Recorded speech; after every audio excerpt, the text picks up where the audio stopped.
ಪಕ್ಷಗಳಿಗೆ ಅನುದಾನ ಬಿಡುಗಡೆ. ಬಿಜೆಪಿ ಜೆಡಿಎಸ್ ಶಾಸಕರಿಗೆ ತಲಾ 25 ಕೋಟಿ ರಿಲೀಸ್. ಜಿ ಕನ್ನಡ ನ್ಯೂಸ್ಗೆ ಸರ್ಕಾರದ ಉನ್ನತ ಮೂಲಗಳ ಮಾಹಿತಿ.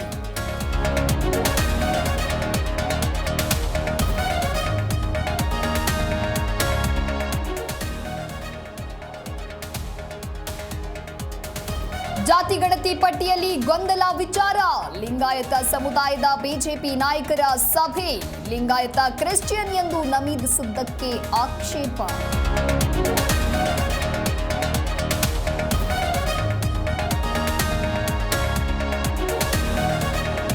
ದರ್ಶನ್ ಪತ್ನಿ ವಿಜಯಲಕ್ಷ್ಮಿ ಮನೆಯಲ್ಲಿ ಕಳವು ಪ್ರಕರಣ. ಸಿಕೆ ಅಚ್ಚುಕಟ್ಟು ಪೊಲೀಸರಿಂದ ಮನೆಗೆಲಸದವರ ವಿಚಾರಣೆ. ದೇವ್ರಾಣೆ ನಾವು ಕದ್ದಿಲ್ಲ ಎಂದ ಕೂಲಿಕಾರರು.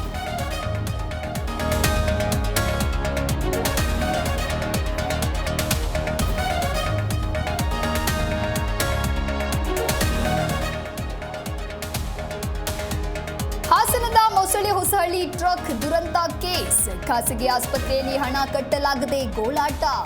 ಮಾತು ತಪ್ಪಿದ ಜಿಲ್ಲಾಧಿಕಾರಿ, ಪೋಷಕರ ಕಣ್ಣೀರು.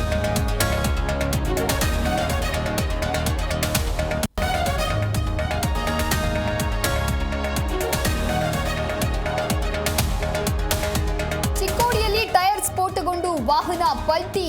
32 ಕೂಲಿ ಕಾರ್ಮಿಕರಿಗೆ ಗಾಯ, 3 ಸ್ಥಿತಿ ಗಂಭೀರ.